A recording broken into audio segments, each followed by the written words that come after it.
Rena Jakubowicz from Rena Yoga in Miami, Florida, and we're going to learn how to organize yoga facility equipment. So the first thing you want to take into consideration is how much equipment do you have? So are you going to have blocks? Are you going to have bolsters, straps, blankets, and mats? And you want to know exactly how much space it's going to take up. You can choose to create or find actual just shelving that's already been done and fix it however you feel comfortable, whether the blocks are going to go in this direction or if they're going to fit better in a horizontal direction. In addition, you can use a basket to put the straps in, which is really helpful during class because you can carry it around and give it to the different students that need it. Also, your mats can be rolled up into the shelving or, as we've chosen to use it, into little baskets, which creates a nice little warm environment, in addition to it's not getting shoved in here and falling over to the side and not all uneven.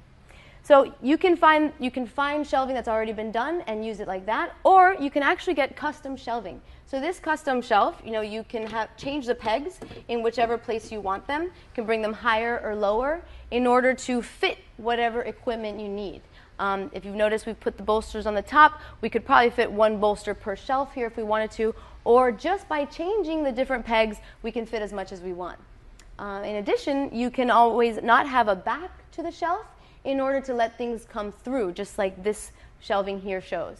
So it really just depends on how big, how much equipment you have, and how you want to choose to show it and showcase it for your students.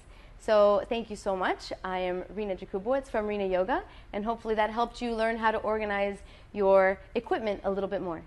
Thank you so much.